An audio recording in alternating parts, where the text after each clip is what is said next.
Katanya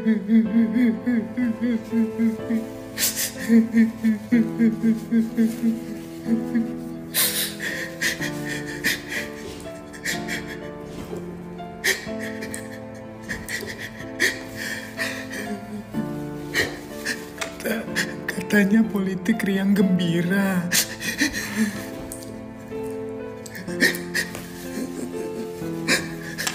Baru di debat pakai data, udah flame victim.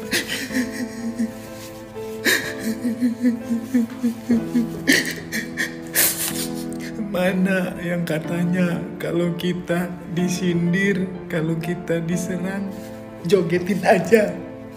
Mana? Mana? Mana?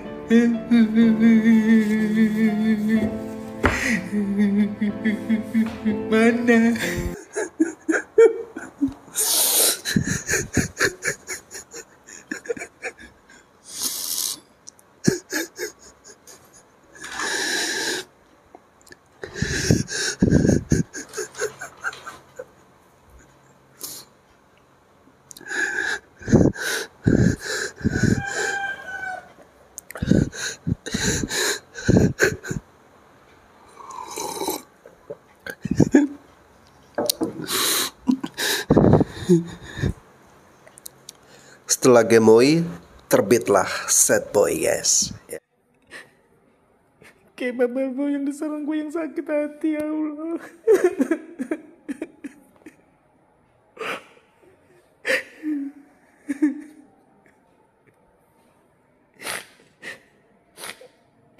Bisa-bisanya dia nyerang. Bukan ngurusin negara tapi malah ngurusin hidup orang.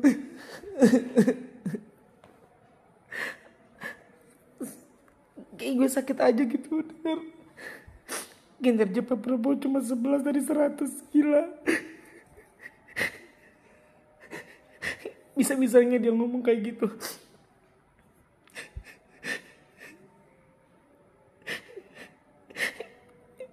Bisa-bisanya Pak Prabowo diam aja gitu. Gue kesel. Kesel banget. Oke, saya merasa lucu ya menyaksikan orang-orang yang menangisi momen perdebatan capres kedua ya, kita sebut ketiga semalam, guys. Sudah beberapa waktu yang lalu ya. Kalau cewek kita katakan lebay, guys ya. Nah ini ya, kalau cowok yang menangis, entah kata apa yang harus saya berikan untuk dirinya ya. Ya sebaiknya Mas Anda tangisi orang yang saat ini ya, dia memikirkan hari esok mau makan apa. Dia kebingungan ya, karena saking miskinnya dia ya, saking susahnya dia ya, nggak punya duit. Lebih baik Anda tangisi orang yang memiliki keadaan seperti itu, karena banyak sekali ya, daripada Anda menangisi Pak Prabowo. Memang juga beliau kebingungan ya, besok mau makan apa, saking banyaknya makanan. Saking banyaknya duit ya. Nih menu apa nih besok nih. Oke guys, kita akan lihat lagi ya video-video yang lain, dan ini sekedar hiburan ya untuk kita semua. Berikut ini. Kalian yang kemarin pada nangis bareng-bareng, nangisin capresnya yang kalah debat, yang kalian bilang itu kasihan karena diserang 01 sama 03, padahal emang gak bisa jawab. Dengerin ya, kalian ngapain nangisin dia yang udah kaya, yang tanahnya aja dulu waktu Pak Jokowi bilang 2019 itu 340.000 hektar, apalagi sekarang bisa lebih kali. Lu mending tangisin diri lu sendiri, tangisin nasib lu. Ngapain nangisin orang kaya? Emang kalau dia jadi bakal mikirin lu? Makanya pilih capres yang pinter, bukan yang baper. Saya setuju dengan kakak ini ya. Pilih capres, pilih yang pintar, bukan yang baper. Ya bagus juga sih. Sebaiknya Anda tangisi diri Anda ya, tangisi nasib Anda, tangisi keluarga Anda. Mungkin masih ada yang kesusahan ya. Ngapain tangisin Pak Prabowo yang kalah debat ya. Karena memang dalam perdebatan ya harus seperti itu, saling adu gagasan dan juga saling menyerang jika ada hal yang memang harus diserang. Kalau tidak ada kesengitan dalam perdebatan, ya itu bukan berdebat tapi berdiskusi, guys. Assalamualaikum warahmatullahi wabarakatuh. Saya buka aplikasi TikTok ini, akun saya, beranda saya dipenuhi dengan berita-berita tentang debat presiden tadi malam. Dan teruntuk yang terhormat Bapak Prabowo, Pak, yang sabar ya Pak. Kami rakyat dukung Bapak. Saya Eko Sudaryanto akan mengajak keluarga saya, saudara-saudara saya, tetangga-tetangga saya Pak, untuk memilih Bapak. Jujur Pak, mungkin Bapak nggak sakit hati, tapi saya yang mencintai Bapak, yang mencintai PSI, melihat Bapak direndahkan seperti itu sakit Pak, sakit. Mereka podo orang ngilo rugi toke dhewe Pak. Mungkin Bapak mencoba nggak apa-apa, tapi kami hanya bisa begini Pak. Bapak sehat selalu nggih Pak, sehat selalu Mas Gibran, sehat selalu nggih Mas. Kula Eko Sudaryanto selalu berdoa buat panjenengan. Ini apa satunya udah. Mungkin mereka tidak pernah merasakan ataupun piye, andaikan saya digituin, rendah banget loh. Sedangkan mereka itu kinerjanya apa? Seperti Pak Anies ya dipecat dari Menteri Pendidikan, jadi gubernur DKI juga Bapak yang mengusung, tapi kok kere munggah balik. Pak Ganjar, Pak, Jawa Tengah lho Pak, koyok ngono.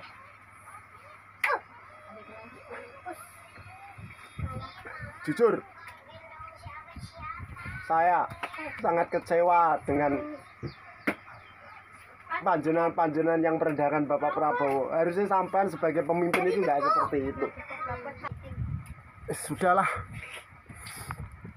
Pak Ganjar, Pak Anies, dan terkhusus Bapak Prabowo, Pak, rakyat Indonesia itu udah pada pinter-pinter. Coba itu tadi malam, Pak Anies, Pak Ganjar, sampean itu debat capres apa arep bully, golek ele-elian metani urus. Wes lah, aku malah wedine salah ngomong. Intine sehat selalu buat panjenengan sedoyo, dan terkhusus untuk Pak Prabowo, sehat selalu nggih Pak. Salam mobil sithik. Sak jose Pak.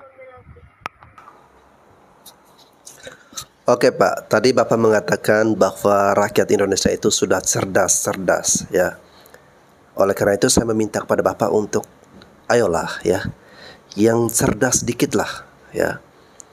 Bapak mungkin nggak tahu ya, sehabis debat di belakang layar Pak Prabowo, Pak Ganjar ataupun Pak Anies ya, mereka makan bersama satu meja, mereka tertawa.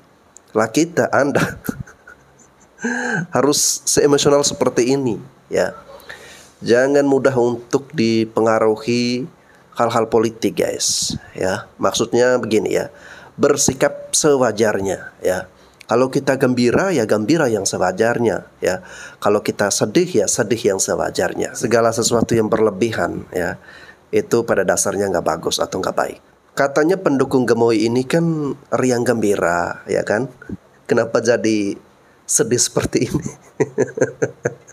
Di awal joget-joget ya kan, riang gembira, nyanyi-nyanyi, menari-menari, tetapi ya sudahlah ya, kita anggap aja ini hiburan ya bagi kita semua. Oke, kita lanjut dengarkan yang lain berikut ini. Ya baru saja mau nyuci mobil, ngelihat media sosial banyak sekali pendukung 02 yang nangis Bombay. Ya saya pikir kenapa ya mereka ini nangis? Kok banyak yang nangis ini kenapa? Gak taunya mereka nangis ini karena jagoannya kalah debat. Parah. Masa ya gara-gara Prabowo ini kalah debat, Prabowo yang gemo itu kalah debat, mereka nangis Bombay coba. Ya mungkin teman-teman kemarin melihat acara debat yang bertema pertahanan, keamanan, dan politik luar negeri. Jadi ya saya pikir kemarin itu ini makanan Prabowo lah, pasti dilibas habis oleh Prabowo. Tapi fakta berbicara lain, ternyata justru Prabowo yang dilibas habis oleh Ganjar Pranowo dan Anies Baswedan. Nah setelah diserang habis-habisan oleh Ganjar dan Anies Baswedan, inilah yang terjadi saat ini. Para pendukungnya nangis-nangis Bombay coba. Ya memang lucu sekali mereka ini, para buzzer-buzzer 02 ini. Bahkan bukan hanya buzzer loh, mereka yang kalangan elit, bahkan ada juga yang dari menteri. Itu juga mengupload video video kesedihan seakan-akan terdolimi, yang menampakkan wajah Prabowo itu kayak melas gitulah, nyari simpati publik seperti itu. Ya tapi balik lagi, ini kan debat, bukan sesi curhat, tahu nggak? Nah yang menjadi pertanyaan adalah, mengapa sih mereka ini harus nangis-nangis Bombay seperti itu? Apakah mereka ini tidak tahu bahwa yang ditangisi itu siapa? Prabowo ini siapa? Dia ini kan punya lahan ratusan hektar, seperti yang pernah disampaikan oleh Presiden Jokowi di sesi debat 2019 dan 2014 lalu. Kemudian Prabowo ini hartanya berapa? Triliunan. Dalam LHKPN itu tercatat 2 triliun lebih harta Prabowo Subianto. Nah jadi yang ingin saya tanyakan adalah, apakah mereka tidak paham dengan semua itu? Jadi buat apa mereka nangis-nangis Bombay seperti itu? Lalu yang ditangisi itu kaya, nyapres sejak 2009, kemudian 2014, 2019, berkali-kali nyapres tapi kalah. Nah siapa sekarang yang ingin ngebet berkuasa? Siapa coba? Nah ketika ingin berkuasa, wajar dong ketika ditanya mengenai kapabilitasnya sebagai calon pemimpin, benar gak? Bukan malah nangis. Ya jadi sudahlah buat para pendukung 02, hentikan main drama yang seperti itu, nangis-nangis Bombay seperti itu, gak ada gunanya sama sekali. Kita ini mau mencari calon pemimpin yang kuat, yang tegas, yang bisa menyelesaikan segala permasalahan yang kompleks di negara ini. Bukan mau mencari pemimpin yang lemah, yang cengeng seperti itu, tidak. Kita ini butuh pemimpin yang kuat kok, yang tegas kok, yang bisa menyelesaikan semua persoalan. Lah kalau mau mencari calon pemimpin yang kalah debat saja nangis-nangis, buat apa coba? Nah jadi gimana? Setuju nggak kalau kita punya calon pemimpin yang tegas, yang kuat, yang paham dan dapat menyelesaikan segala persoalan bangsa dan negara ini? Bukan calon pemimpin yang cengeng, yang tidak paham segala persoalan, ketika ditanya jawabannya ngawur, tidak ada data yang valid, dengan alasan apa? Alasan ini adalah rahasia negara. Nah jadi gimana menurut teman-teman semua? Setuju nggak dengan pendapat saya? Silahkan berikan komentarnya di bawah. Oke, saya setuju ya apa yang disampaikan oleh Mas Yusuf. Kita membutuhkan pemimpin negara yang kuat, ya.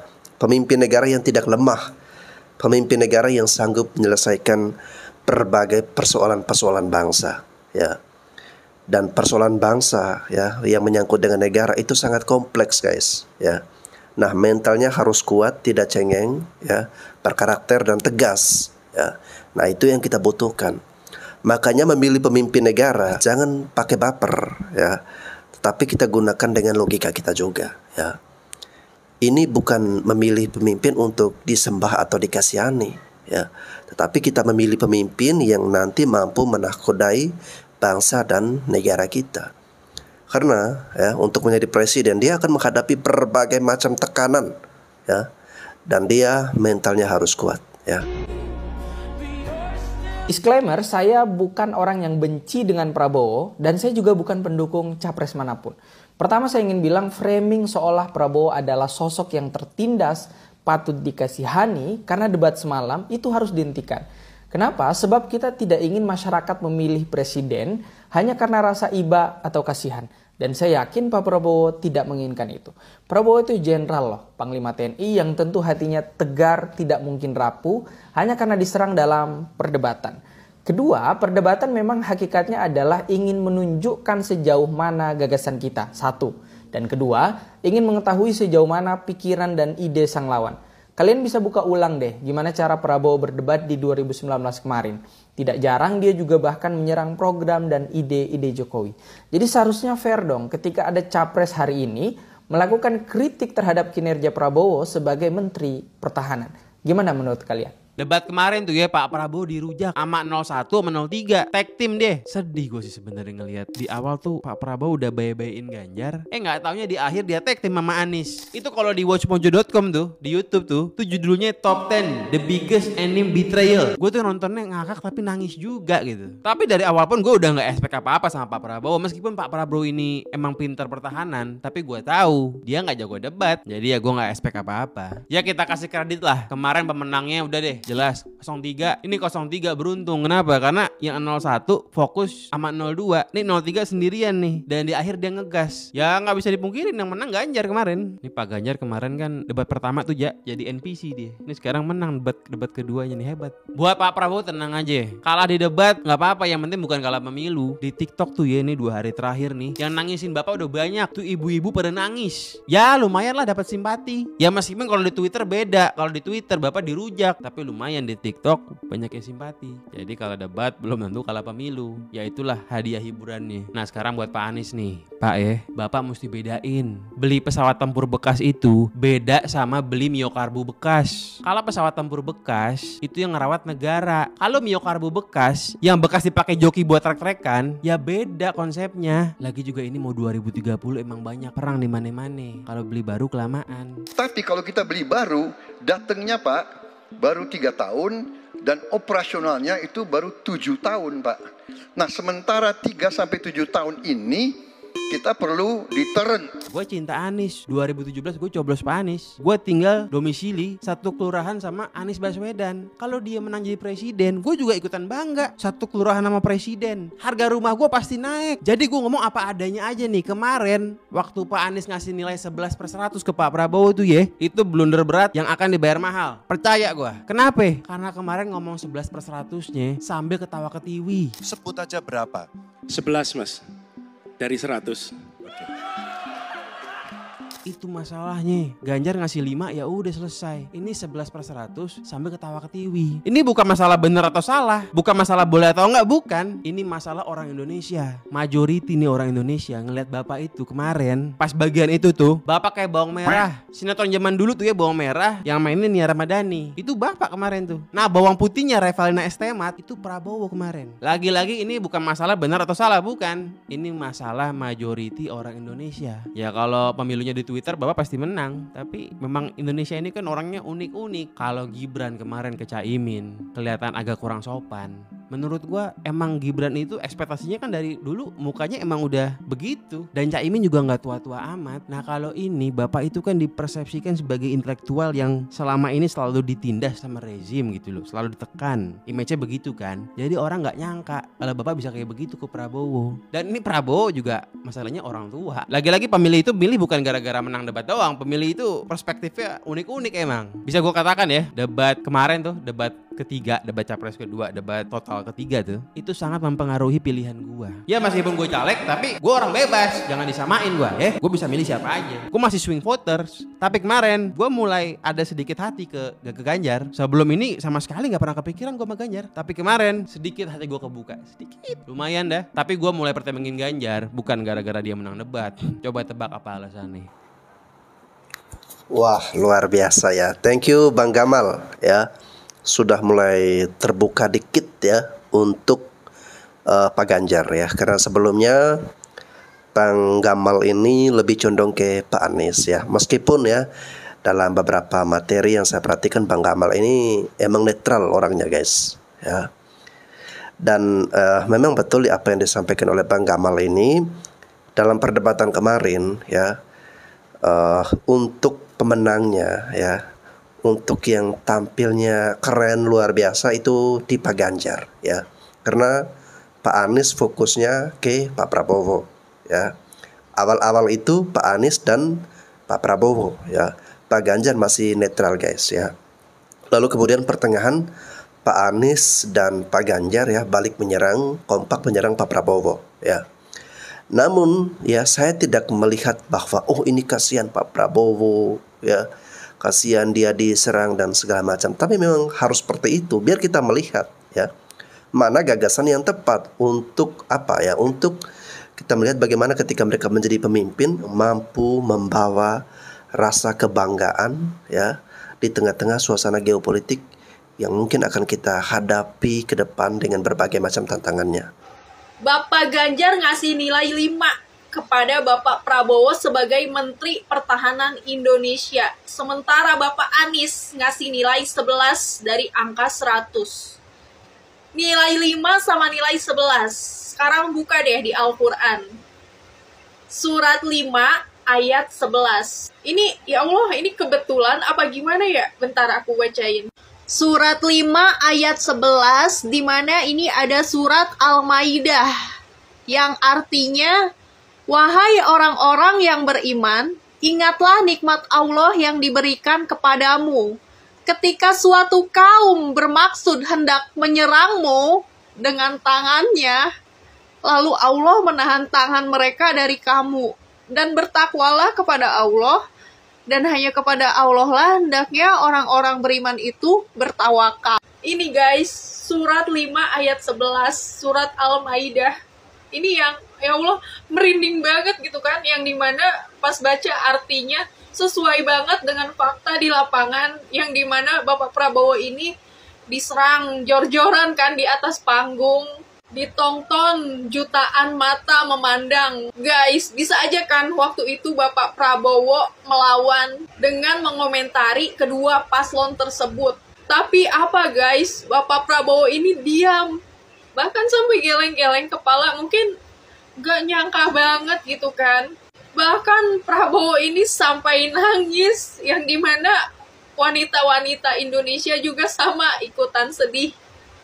Karena ngerasa, ya Allah, sakit banget kalau misalkan ada di posisi Bapak Prabowo yang ada di atas panggung. Kayak cuma Bapak Prabowo yang tulus dan tidak menjatuhkan lawannya. Sesungguhnya kau sudah kalah. Jangan berpikir bahwa kau 5 alasan kenapa kamu nggak perlu nangisin Prabowo. Kalaupun dia kalah, dia masih punya 2,4 triliun dan dia punya tanah sekitar 340.000 hektar di Indonesia. Sebagai pembanding, harta kekayaan lawannya Anies Baswedan dan Ganjar Pranowo adalah 18,7 miliar dan 15,4 miliar. Nah, data ini itu diambil dari LHKPN, yaitu Laporan Harta Kekayaan Penyelenggara Negara, dan ini ditetapkan oleh KPK. Alasan yang kedua, apa yang ditanyain oleh capres lain waktu debat kemarin itu bukan hal yang personal, karena yang ditanyain adalah anggaran dan pertanggungjawaban Pak Prabowo sebagai Menteri Pertahanan dan Keamanan. Ini sama aja sama apa yang dilakuin Pak Prabowo di debat capres yang pertama waktu Pak Prabowo nanyain ke Pak Anies tentang pertanggungjawabannya sebagai Gubernur DKI Jakarta. Mas Anies pernah jadi gubernur 5 tahun di DKI, anggaran DKI setahun sekitar 80 T, jumlah penduduk Indonesia DKI 10 juta kurang lebih, APBD Jawa Barat 35 T, jumlah penduduknya 50 juta, 5 kali DKI. Tetapi selama Mas Anies mimpin, sering sekali DKI menerima indeks polusi tertinggi di dunia. Bagaimana dengan anggaran 80 T, Pak Anies sebagai gubernur tidak dapat berbuat sesuatu yang berarti untuk mengurangi polusi. Terima kasih.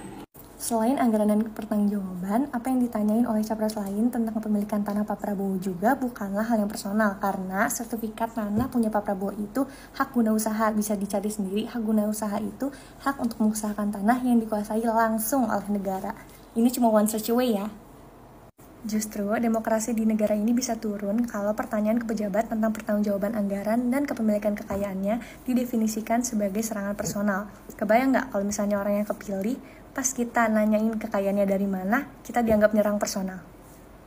Alasan yang ketiga, apa yang ditanyain ke Pak Prabowo dari Pak Ganjar itu semuanya nggak ada pertanyaan yang mengandung data rahasia negara, karena semuanya ini adalah penelitian yang sifatnya publik, bahkan bisa dibuka di internet. Yang pertama adalah data Global Peace Index Indonesia, itu dari Institute for Economic and Peace. Lalu data yang kedua, Global Militarization Index Indonesia, itu dari Bonn International Center for Conflict Studies. Data yang ketiga ada kapabilitas militer di Indonesia itu dari Law Institute Asia Power Index. Dan data yang terakhir anggaran pertahanan Indonesia itu dari IAAS Military Balance Plus.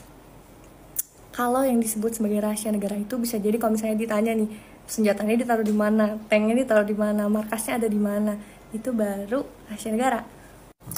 Alasan yang keempat, Bapak bilang kalau 1 menit dan 2 menit itu nggak cukup untuk ngejelasin semua data yang dibutuhkan. Faktanya, Bapak sering banget nih diundang di forum-forum terbuka yang waktunya nggak terbatas untuk Bapak ngejelasin data-data yang Bapak punya. Tapi Bapak lebih sering mangkir daripada hadir. Dari 17 forum yang Bapak diundang, Bapak cuma hadir di 7 forum. Alasan kelima, serangan-serangan personal yang selalu Bapak dan pendukung Bapak gaungkan itu justru sering banget dilakukan sama Bapak sendiri. Yang pertama adalah saat di kampanye Bapak bilang tentang dasmu etik. Lalu yang kedua justru baru banget terjadi hari ini. Ada pula yang nyinggung-nyinggung punya tanah berapa, punya tanah ini. Bukan urusan dia. Dia pintar atau goblok sih? Itu baru yang namanya serangan personal, Pak. Jadi lebih baik kita bijak untuk memilih ya guys, karena semua aspek kehidupan kita ini tuh ditentuin sama politik. Jangan sampai kita malah milih orang yang salah. Eliminasi yang paling buruk, jangan golput. Dan gak ada waktu yang telat untuk belajar. Walaupun lu selama ini nangisin dia, gak apa-apa. Belajar lagi. Gak telat. Please. Oke guys, luar biasa apa yang disampaikan oleh Bapak ini ya. Untuk teman-teman ya, Bapak Ibu yang nangis-nangis kemarin, coba kalian dengarkan ini ya. Serangan personal itu seperti kata-kata Pak Prabowo kepada Pak Anies, ndasmu etik ya. Dia itu pintar atau goblok sih ya. Nah itu baru serangan personal. Tetapi kalau serangan yang sifatnya itu by data ya, menanyakan anggaran negara, anggaran pertahanan ya, pesawat bekas, ini bukan untuk ditutup-tutupi yang katanya ini adalah rahasia negara ya. Menurut Profesor Mahfud MD, sepanjang perdebatan yang beliau dengarkan kemarin ya, itu tidak ada yang namanya rahasia negara ya. Semuanya itu terbuka dan sudah terbiasa didengarkan oleh publik.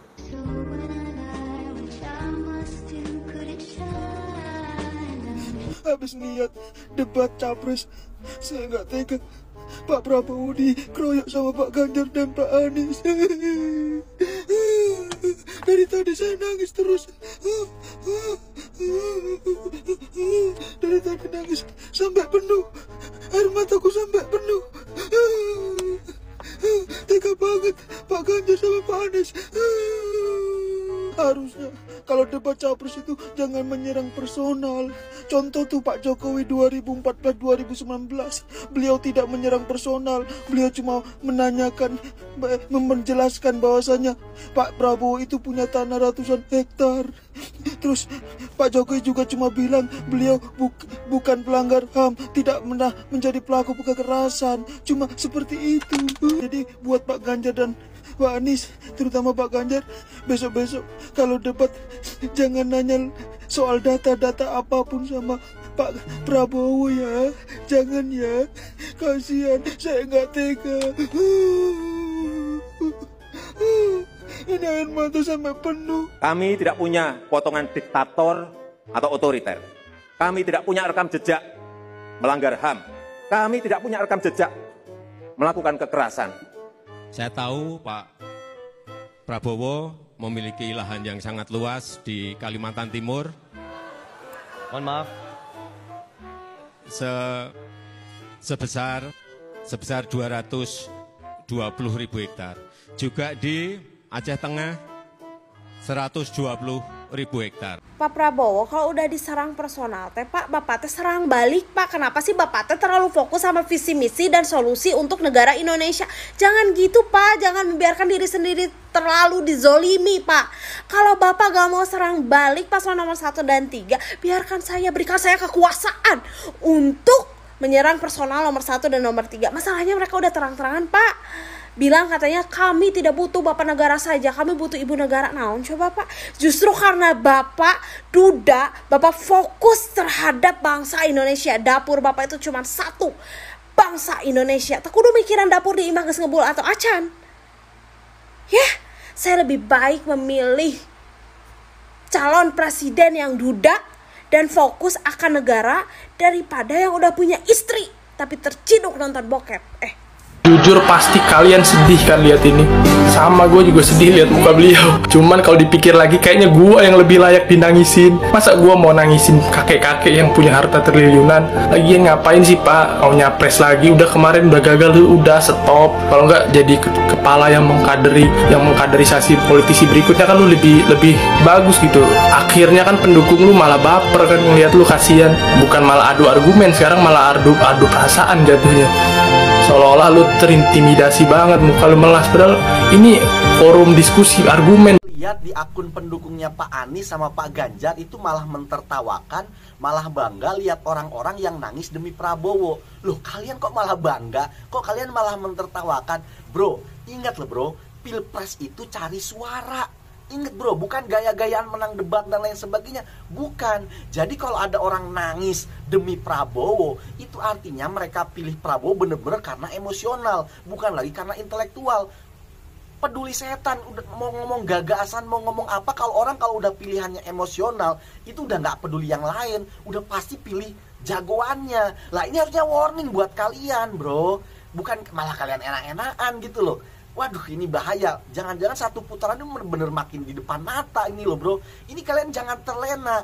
Pilpres itu bukan gaya-gayaan menang debat atau apa, idealisme, bukan. Cari suara intinya bro.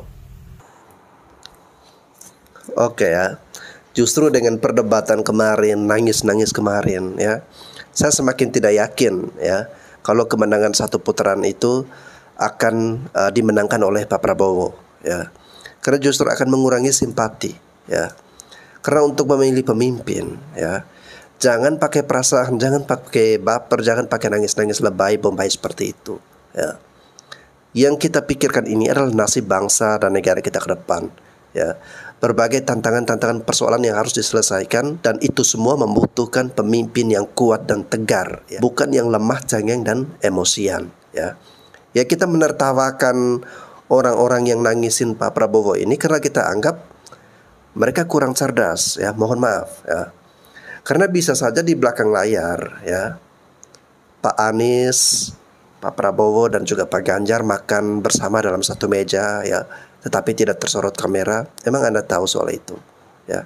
Anda di sini nangis-nangis, tetapi di belakang layar para calon pemimpin kita akrab ya, makan bersama. Bisa-bisanya menteri terbaik di era Presiden Jokowi dinilai 11/100 oleh menteri yang dipecat. Gue jujur ya, gue pendukung Pak Prabowo, tapi gue juga pengagum Pak Anies Baswedan. Karena gue orang Jakarta, jadi gue tahu Pak Anies Baswedan tuh bagus memimpin Jakarta. Dan karena dia, Jakarta bisa menjadi sekeren sekarang. Tapi setelah debat ketiga tadi malam, gue bener-bener berubah pikiran. Bukan untuk berubah dukungan ya, tapi berubah pikiran untuk Pak Anies. Di mata gue, intelektualitas Pak Anies itu berkurang. Bukan menyerang secara kinerja, tapi banyak menyerang secara persoalan pribadi. Padahal Pak Prabowo udah tegas soal pertahanan negara. Dia tidak mau buka datanya. Dan Pak Prabowo sudah pada jalurnya. Karena kalau datanya dibuka secara terang-terangan, itu bisa menjadi bumerang buat negara kita. Negara lain bisa mengukur di mana kelemahan kita. Sejauh ini gue gak pernah ngebahas capres lain, gue cuma ngebahas paslon yang gue dukung aja. Tapi dengan kejadian debat ketiga tadi malam, sorry banget ya Pak Anies, Bapak capres pertama yang saya senggol di video saya.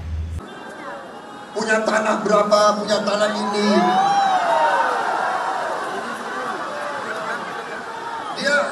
Dia pinter atau goblok sih? Wow, selamat datang wujud asli Pak Prabowo. Inilah kawan-kawan semua kelompok milenial Gen Z yang tidak tahu karakter Pak Prabowo selama ini, tertipu, terframing dengan kata gemoy, Pak Prabowo joget-joget, Pak Prabowo lucu. Pak Prabowo itu tidak lucu. Inilah karakter Pak Prabowo yang sesungguhnya, yang mungkin selama ini berusaha untuk ditutupi, berusaha untuk dikemas sedemikian rupa, padahal dalamnya busuk seperti ini. Inilah Pak Prabowo kawan-kawan. Anda kalau ingat Pak Prabowo 2014 dan 2019, akhirnya ini kembali lagi Pak Prabowo yang sesungguhnya, yang suka marah, emosional, dan gampang kemudian di depan publik menggoblok-goblokkan orang. Termasuk dulu Pak Jokowi juga pernah menjadi korbannya. Hayo, dipikir-pikir lagi. Sekarang Prabowo sudah kembali ke wujud asalnya. Apakah kamu yakin masih bertahan di sana? Dipikir. Halo, selamat pagi jamaah Al TikTok. Ya, aku yang terlope-lope. Saya juga ikutan sedih sebenarnya kalau ada orang yang diolok-olok di depan umum ketika. Demikian ya, reaksi hiburan, reaksi lucu-lucuan ya dari netizen ya. Beberapa tadi ada yang nangis-nangis ya, mengeluarkan air mata, nangis bombay lebay. Ya, kenapa saya katakan bombay lebay ya? Karena Anda tidak perlu menangisi calon pemimpin kita ya. Memang sudah selayaknya atau sudah sepantasnya kita menyaksikan hal-hal yang seperti itu ya. Karena mereka nanti akan memikulkan tanggung jawab yang besar ya untuk pemimpin bangsa dan negara dari Sabang sampai Merauke ya. Kita bersyukur sampai dengan saat ini ya, bangsa Indonesia dari Sabang sampai Merauke masih tetap utuh, masih tetap kuat ya. Itu karena ketegasan pemimpin ya. Jangan sampai salah memilih pemimpin yang lemah, emosian, pemimpin yang nanti gegabah ya, tidak mampu bekerja, justru menyebabkan Papua lepas ya, NTT lepas, Maluku lepas ya. Sudah ada buktinya ya, sudah ada buktinya salah satu wilayah Indonesia lepas dari NKRI ya, yakni Timor Leste ya. Jangan sampai itu berlaku ketika nanti kita salah memilih pemimpin, malah wilayah-wilayah ada yang lepas dari NKRI ya. Oleh karena itu ini tidak main-main ya. Ini bukan memilih berdasarkan emosi Anda, perasaan Anda ya.